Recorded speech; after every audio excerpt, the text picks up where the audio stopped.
미국의 10년물 국채 금리도 이렇게 상승을 해줬는데요. 조용히 그 전에 나왔던 것처럼 계속 견고하고 단단하게 나온다, 상승이 이어진다면은 증시도 이제 유동성에 의해서. 안녕하세요. 머니부티크 김정란입니다. 반갑습니다. 오늘 촬영일이 7월 26일 토요일인데요.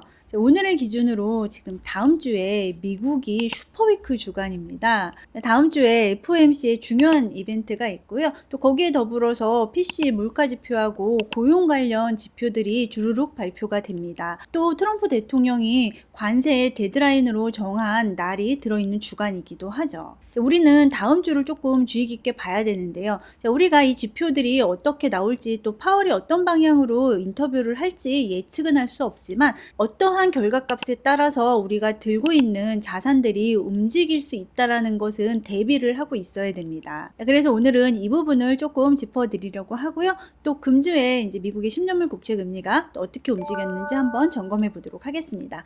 그러면 구독, 좋아요 누르고 시작하겠습니다. 미국의 10년물 국채 금리는 이제 이처럼 박스권에 조금 갇혀 있는 모습인데요. 4.2와 4.5 사이를 조금 왔다 갔다 하고 있습니다.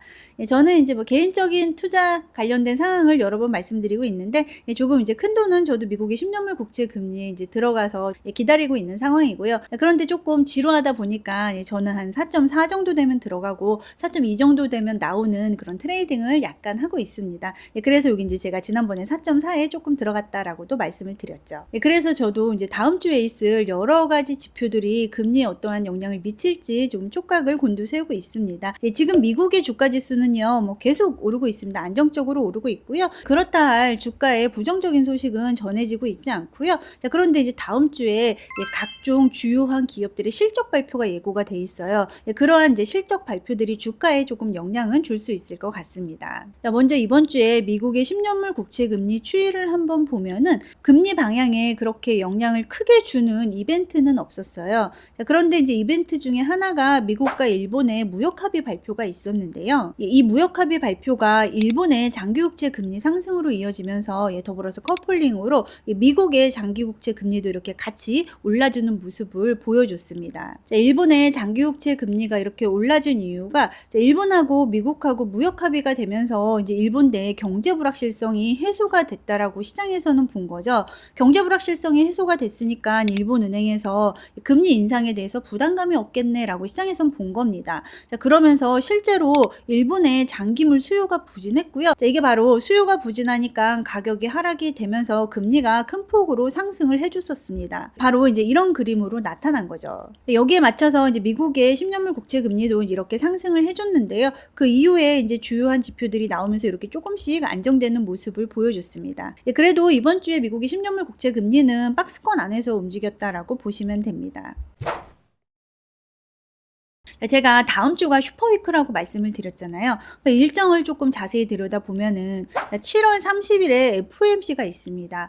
우리나라 시간으로 7월 31일 새벽에 있는 거죠. 먼저 7월 31일 새벽 3시에 FOMC 기준금리 발표가 있고요. 또 3시 반에 파월의 기자회견이 있습니다. 실은 7월에는 금리를 동결할 것이라는 것은 시장이 다 알고 있는 사항이라 3시에는 미국의 10년물 국채 금리가 그렇게 출렁일 것 같지는 않은데, 30분 후에 파월이 기자회견을 하잖아요. 이 기자회견에 의해서 미국의 10년물 국채 금리가 많이 출렁일 것으로 보여집니다. 여전히 물가에 대해서 우려하고 있고 성장이 견고하다라는 이런 발언을 하면서 경제 지표를 지켜보겠다. 그러면은 미국의 10년물 국채 금리 상승으로 좀 이어질 것 같고요.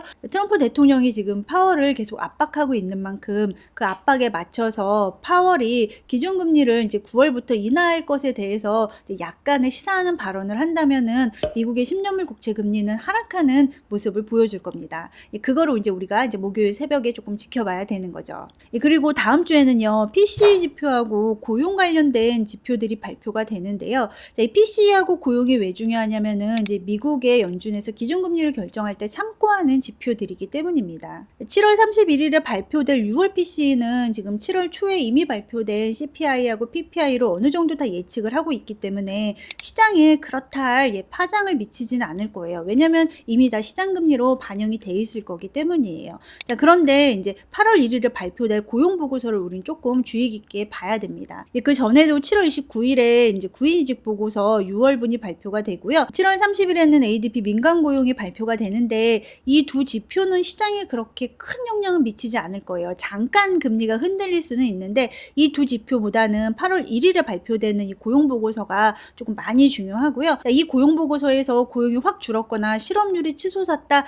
그러면은 미국의 10년물 국채 금리 하락, 주가 하락으로 이어질 수 있습니다. 자, 그런데 고용이 그 전에 나왔던 것처럼 계속 견고하고 단단하게 나온다. 실업률도 높지 않다. 그러면 이제 주가는 계속 갈 수 있는 거고 금리는 잘 떨어지지 않을 가능성이 있는 거죠. 그리고 제가 이제 보통은 기업 실적에 대해서는 별로 언급드리지 않았는데요. 이번에는 제가 실적을 조금 언급드리려고 하는데 이 기업들의 실적에 따라서 이게 또 채권 금리에 영향을 미칠 수 있을 것 같기 때문에 조금 언급을 드리려고 합니다. 자, 아무래도 발표되는 기업들의 실적이 좀 좋게 나오면요, 그 성장이 계속 탄탄하다라는 거잖아요. 그렇기 때문에 이제 자금은 계속 주식으로 몰릴 거고, 이는 이제 채권 금리 상승으로 이어질 가능성이 조금 있는 거죠. 자, 그래서 다음 주에 발표될 이런 기업들의 주요한 실적도 우리가 좀 같이 참고해서 보면 좋겠다라고 말씀을 드리고 싶습니다. 그리고 8월 1일에 상호관세 데드라인이거든요. 이 상호관세 조금 진행 상황을 짚어보면요. 지금 관세 협상이 이루어진 주요국은 일본이 있습니다. 일본이 지금 15%로 합의가 돼 있는 상황이고 지금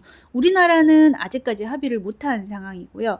그리고 EU도 아직까지 합의를 못했고 중국은 지금 휴전 상태였는데 이번 주에 스톡홀름에서 미중 고위급 회담이 있습니다. 또 여기서 또 빅딜이 나와줄 수가 있는 거죠. 자, 여기서 빅딜이 나온다면 이는 주가 상승으로 이어질 겁니다. 그럼 잠깐 퀴즈 하나 드리면 금값은 어떻게 될까요? 이렇게 관세 위협이 완화가 되면요, 금값은 조금 하락하게 됩니다. 추세 하락은 아니지만 이제 약간 하락으로 흔들릴 수 있다. 이 정도 이해하시고 시장을 같이 보시면 좋을 것 같습니다. 자, 우리나라도 8월 1일이 관세 유예 마감일이죠. 그래서 지금 이제 우리나라에서 협상단이 미국에 나가 있습니다. 미국으로 출국하기 직전에 베센트 재무부 장관이 회담을 취소하는 통보를 해서 우리나라 주가가 잠깐 흔들리기도 했는데요. 그 이후에 이제 상무부 러트닉 장관하고 다시 회담이 이루어진다는 소식으로 우리나라 주식도 계속 오르고 있는 상황이죠. 자, 지금 현재 상무장관하고 열심히 협상 중이라고 합니다. 좋은 소식이 있기를 기원해 봅니다. 자, 증시에 대해서 말씀드린 김에 한 가지를 더 짚어드리려고 하는데요. 자, 여기 보시는 그래프는 빨간색은 미국의 나스닥 그래프고 여기 하늘색은 미국의 M2 단기 유동성과 관련된 그래프입니다. 전년 대비 증가율 그래프인데요. 자, 이렇게 꾸준히 유동성이 증가했을 때는 증시가 이렇게 꾸준히 상승한 것을 보실 수가 있고요. 이 시기에 유동성이 이렇게 급격하게 줄어들었을 때 증시 또한 조정받은 모습을 확인을 하실 수가 있습니다. 자, 그래서 유동성이 증시에 미치는 영향이 있다라는 것을 우리가 그래프를 통해서 확인을 할 수가 있고요. 미국의 M2는 지금 현재 이렇게 계속 전년 대비 증가를 하고 있는 상황이고요. 자, 이거에 맞춰서 미국의 나스닥도 전년 대비 증가율이 이렇게 계속 이어지고 있는 상황이에요. 지금 이 M2가요, 이렇게 상승이 이어진다면은 증시도 이제 유동성에 의해서 계속 상승할 가능성이 있는데 만약에 유동성이 줄어들거나 유동성이 조금 평탄하게 나타나면은 증시가 여기서 더 올라가는 것에는 조금 한계가 있을 것으로 보여집니다. 그래서 제가 오늘 말씀드린 내용을 조금 정리를 해보면요. 자, 지금 미국의 10년물 국채 금리는 여전히 박스권 안에 있다. 자, 그런데 다음 주에 굵직한 지표들이 많이 발표가 되는데, 자, 그 중에서도 이 미국의 10년물 국채 금리에 영향을 줄 수 있는 기준금리 결정 이후에 파월의 기자회견에 우리는 조금 주목을 해야 되겠다. 자, 그리고 다음 주에 같이 발표되는 PCE와 고용보고서에도 좀 주목을 해야 된다라고 말씀을 드렸습니다. 자, 왜냐하면 물가와 이제 고용지표에 따라서 시장 금리가 출렁일 것이기 때문이고, 이 고용지표의 실업률이 조금 안 좋게 나온다면 있는 주가에까지 영향을 미칠 수 있기 때문입니다. 자, 그리고 지금 이제 8월 1일이 트럼프가 정한 관세 협상 데드라인인데요. 자, 관세 협상이 안 된 나라는 연장이 되지 않을까 하는 생각을 시장에서는 모두 가지고 있습니다. 자, 그래서 관세 협상이 불발됐다고 이게 현재 주식에 미치는 영향은 좀 미미할 걸로 보여지고요. 대신에 중국과의 뭔가 관세 협상이 타결이 된다든지 아니면 우리나라와 관세 협상이 타결이 타결이 된다면은 우리나라 코스피에는 호재일 것이고, 중국과 타결이 된다면은 뭐 미국 증시에도 역시 호재로 작용할 가능성이 있어 보입니다. 그리고 이제 다음 주에 발표될 기업 실적도 조금 같이 봤으면 좋겠다라고 말씀을 드렸습니다. 기업 실적이 좋으면 주가에 좋은 방향으로 적용을 하겠지만은 반면 이제 미국의 10년물 국채 금리에는 조금 상승의 방향으로 작용을 할 수도 있다라고 말씀을 드렸습니다. 다음 주에는 정말 굵직굵직한 지표들이 꽤 많이 있는데요. 또 다음 주 한 주간 지나고 다음 주 말에 또 잘 정리해서 말씀드리도록 하겠습니다. 제가 월배당 부티크 플러스 멤버십 회원님들께는 이제 주중에 주요한 이벤트가 있을 때마다 쇼츠라든지 게시판 글을 통해서 소식을 전달해 드리고 있는데요. 다음 주는 조금 소식을 중간에 자주 전해 드려야 될 것 같습니다. 많은 분들의 멤버십 관심도 부탁드립니다. 감사합니다.